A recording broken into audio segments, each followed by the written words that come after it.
Hari Om, Bhagavad Gita, Moksha Sannyasa Yoga, chapter 18, verse 78.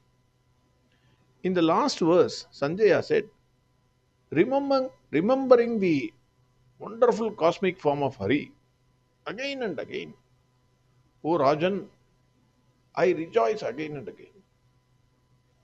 Krishna's any form, not only cosmic form, according to me, any form, by seeing that form, automatically happiness will come inside the heart. Any form of Krishna. So there is no wonder in Sanjaya saying, when I saw the cosmic form, again and again in my heart, I rejoice again and again. That is what he says in the last verse. Now, verse 78. This is the last verse in the Bhagavad Gita. Very, very important verse. Yatra Yogeshwara Krishnagam Yatra Partho Dhanurtaragam Tatra Shri Vijayo Budhihim Dhruvani Tirmatirmamam. Swami Dayananda Saraswati says, Sanjaya is giving his opinion to King Dhritarashtra. Sanjaya says, wherever Krishna is, there is Shri, that is wealth, Vijaya, victory. And wherever Arjuna is, there too there is wealth and victory. When Sanjaya says, wherever Krishna is, what he means is anyone in whose heart Krishna resides. Arjuna is called the one who carries a bow. Dhanurdhara. Why Sanjaya called Arjuna as Dhanurdhara? Dhanurdhara means the one who wields the bow. Mere presence of Arjuna is not enough. He must be ready to do what is to be done in that situation. Only then there can be victory. By calling him Dhanurdhara, Sanjaya indicates that Arjuna is a human being who is ready to perform his duty. This becomes yoga when Krishna is recognized. Otherwise, it is simple karma, mere action. When a person recognizes Lord Krishna and is ready to do his duty, that will give him Antakarana Shuddhi, which ultimately leads to knowledge. All the wealth will be with him because he does not sit idle and regret. This person knows that the giver of results of actions, that is Karma Baladada, is by his side. Once one has Deva on his side, the unknown factor is no longer unknown in the sense that it is not going to spoil the result of his undertaking. The unknown factor is controlled by invoking Ishvara. Real control is taking Ishvara into account. If you want to have control without taking Ishvara into account, then definitely you are in trouble. Not all the variables can be controlled. But if you take the controller on your side, that is Bhagavan Krishna on your side, if you have surrendered to himself, and that attitude makes the entire life simple, then karma becomes yoga. And because of that, there is a grateful acceptance of all the results, whether positive or negative. That is, you develop prasada buddhi. Therefore, there is no failure. There is always victory. Wherever Krishna is, there will be wealth. Why? Because Lakshmi Mata is inseparable from Krishna. This wealth is not ordinary wealth, but includes all kinds of wealth. Bhuti, that is moral wealth, material wealth, spiritual wealth, etc. Knowledge is also a wealth, so that will also be given to you. They will all be there for the one who keeps Krishna and Arjuna in his heart. It is certain. That is why it is Dhruva. There is no failure possible. Niti will also be there. That is, rule of Dharma will be established. Even though Krishna and Dharma are non-separate, Swami Dayananda Saraswati says Krishna is more than Dharma. Sanjaya, being a minister, gives his opinion to Dhritarashtra by saying, Mama Madi, that is, this is my opinion. Sanjaya is indirectly informing the blind king that if the blind king has blind hopes of victory, better to forget that. Swami Dayananda Saraswati says, our, our whole life, it is a process. If you keep Krishna on your side, you are a winner. If not, you are not a winner. Even though Duryodhana thought that he called all the shots because he had larger armies and all invincible warriors, Maharathas, but he lost the war. Without Krishna, even Arjuna would have met Lord Yama on the first day itself. Because Krishna was there as charioteer, Arjuna was crowned with victory. Without Krishna, Arjuna would have left the war front abruptly. And where is the question of victory for him in that case? Hence, wherever Krishna is and wherever Arjuna is ready to carry out the orders of Krishna, there all the wealth will be there. Thus ends the entire Bhagavad Gita. This is what Swami Dayananda Saraswati says. He says some more that we will see in the last.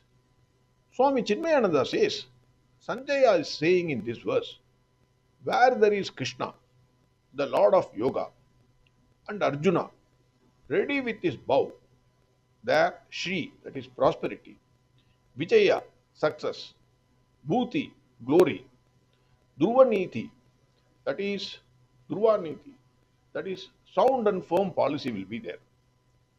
He says, this is my sure faith or opinion. Swami Chinmayananda says, all through the Gita, Krishna represented the self, that is Atman. We all know that. This spiritual core is the ground upon which the entire play of happenings is staged. He can be invoked within the bosom of each one through any one of the yoga techniques given by Bhagavan Krishna in the Gita. Arjuna represents the confused, limited, ordinary mortal with all his innumerable weaknesses, agitations, and fears.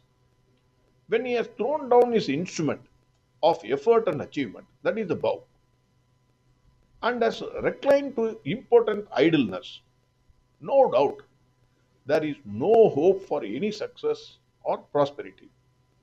But when he is ready with his bow, when he is no more idle, but has a willing readiness to use his faculties to brave the challenges of life, there in that man we recognize a Partha, ready with his bow.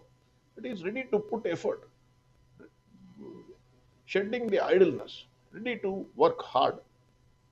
Now Lord Krishna, the Yogeshwara, and Arjuna, the Dhanurdhara, where Arjuna or anyone who is reinforced with spiritual understanding gets ready to exert and pour in his endeavors, prosperity is assured. In such a case, there is no power on earth that can stop him from success. In short, the creed of Gita is that spirituality can be lived in life, and true spiritual understanding is an asset to a man engaged in the battle of life. Today, in spite of all the achievements in science and mastery over matter, total confusion prevails in society. Man is helpless against the flood of events because the Yogeshwara in him is lying neglected and remain uninvoked. A happy blending of the sacred and secular is the policy for man advised in the Gita. In the vision of Vedavyasa, he sees a world order in which man pursues a way of life wherein the spiritual and the material values are happily wedded to each other. Mere material production can, no doubt, bring immediately a spectacular flood of wealth into the pockets of man, but not peace and joy into his heart. Swami Chinmayananda says, prosperity without peace within is a calamity, gruesome and terrible. I repeat, prosperity without peace within, how much ever wealth you have, how much ever money you have in your bank accounts, how many buildings you have, how many farmhouses you have, how many these things you have, gold you have, everything you have. Prosperity without peace within is a calamity, gruesome and terrible. That is why Bhagavan said, Ashantasya kutas sukham. Ashantasya kutas sukham. Shantamu ledu, saukyamu ledu. If you do not have Shanti, there is no Saukyam. Then Swami Chinmayananda says, Krishna in the Gita stands for marriage between the secular and the sacred. Naturally, it is the ardent faith of Sanjaya that when a community or nation has its masses galvanized to endure, to act, and to achieve, Partha with Dhanudhara, and if that generation is conscious of and has sufficiently invoked the spiritual purity of head and heart, Krishna, the Yogeshwara, in that generation, prosperity, success, glory, and a sound and sane policy becomes the natural order. Swami Chinmayananda says, even in the arrangement of these terms, that is prosperity, success, glory, and sound policy, there is an undercurrent of logic in it. Without a steady and firm policy, no government can lead a nation to any substantial achievement. That is why whatever the government policy must is there, it must continue for a long time. Without a steady, every year, every 6 months, every 3 months, if you change the policy, then naturally there will be disorder. Without a sound policy, the glory of all the dormant faculties in the community, sorry, with a sound policy, the glory of all the dormant faculties in the community is brought out. Then only the spirit of coordination and brotherhood in the fields of achievement comes to play. In this healthy spirit of love and cooperation, when disciplined people work hard and when their efforts are intelligently channelized by the sound policies of the government, success cannot be far away. Success thus earned as a result of national endeavor, disciplined and channelized by a firm, intelligent policy, should necessarily yield to true prosperity.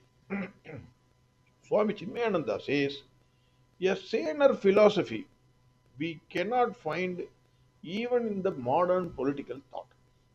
Gita philosophy is that. Gita philosophy wants the entire society to be happy, entire society to be prosperous, entire society to be successful, entire society should have glory, and the government must be strong and steady. Enduring prosperity must be that which arises from successful endeavor. That is the result of cooperation and loving effort, and this cannot yield any success unless it is nurtured and nourished, guarded and protected by an intelligent sound policy made by the government. It becomes now clear it is not only Sanjaya's faith, but also it is the ardent conviction of all men of self control and disciplined mind trying to think independently. Swami Chinmayananda says that certain commentators draw the attention to the concluding word in the Gita, that is mama, my. And to the opening word of Gita, Dharma. So the opening begins with Dharma, the closing ends with Mai. Between these two words, the 700 or 701 verses are hung together as a garland of immortal beauty.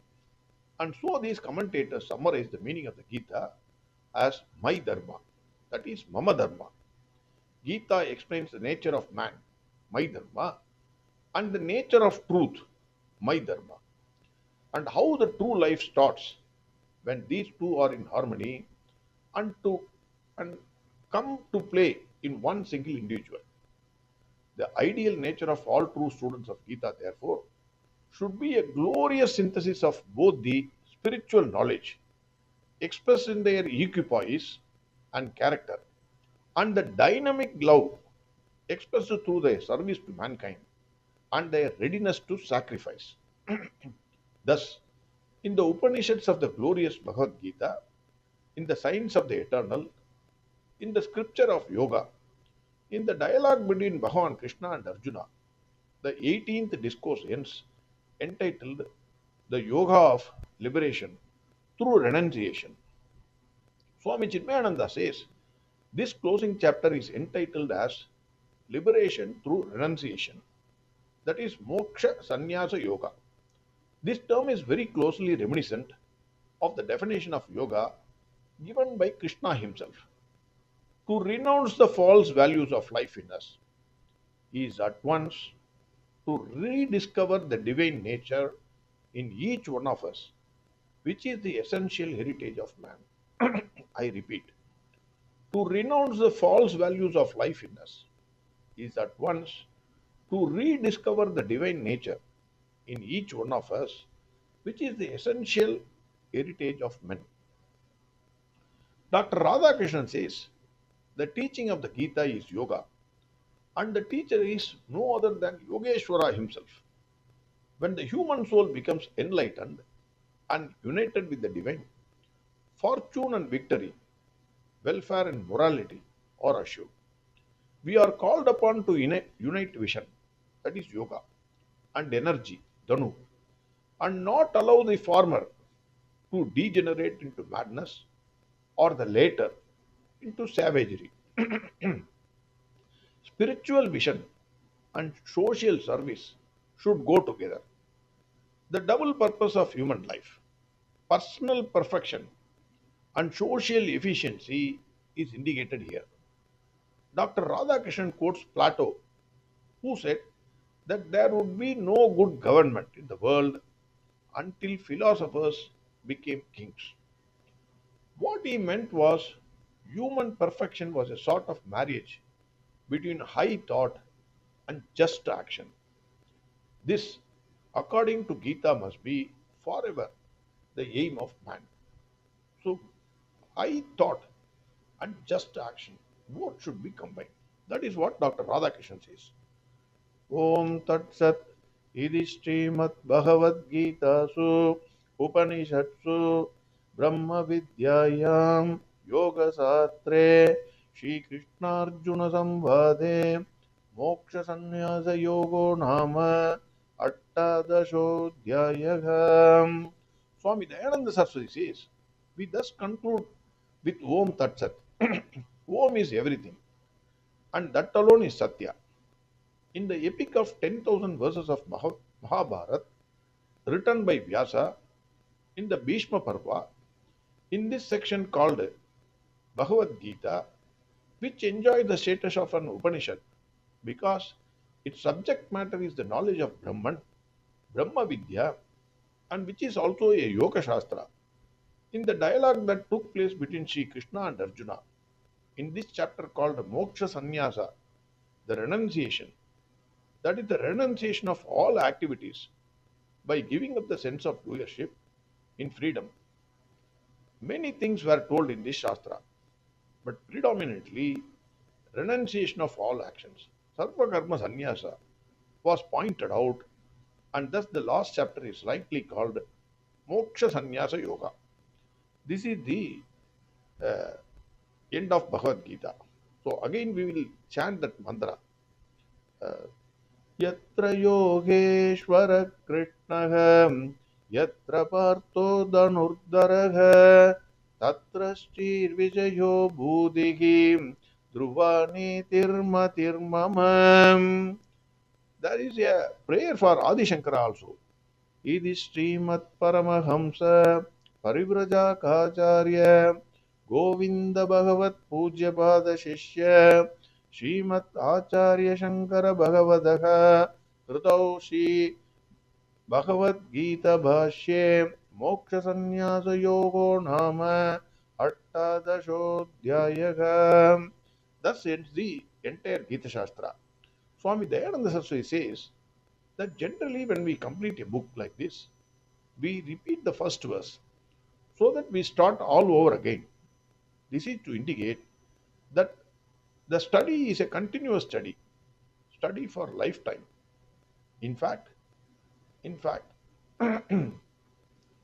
if you see my playlist one, the first 9 verses will not be there. It was not done wantonly. At that time, I was sending only audio clips. Small audio clips were sent to a few people. So I take it as a blessing and continue my study. Oh. Gita chapter 1 verse 1. Dhritarashtra uvacha dharmakshetre gurukshetre samaveda yuyutsavah mamakaः pandavaschaiva kimakurvada Sanjaya. As usual, I will give recapitulation of this entire chapter and then I will in the Bhagavad Gita. Hari Om, Sarvam Krishnarpanamastu. Narayana, Narayana, Narayana, Narayana, Narayana, Narayana, Narayana, Narayana, Narayana, Narayana, Narayana, Narayana, Narayana, Narayana, Narayana, Narayana, Narayana, Narayana.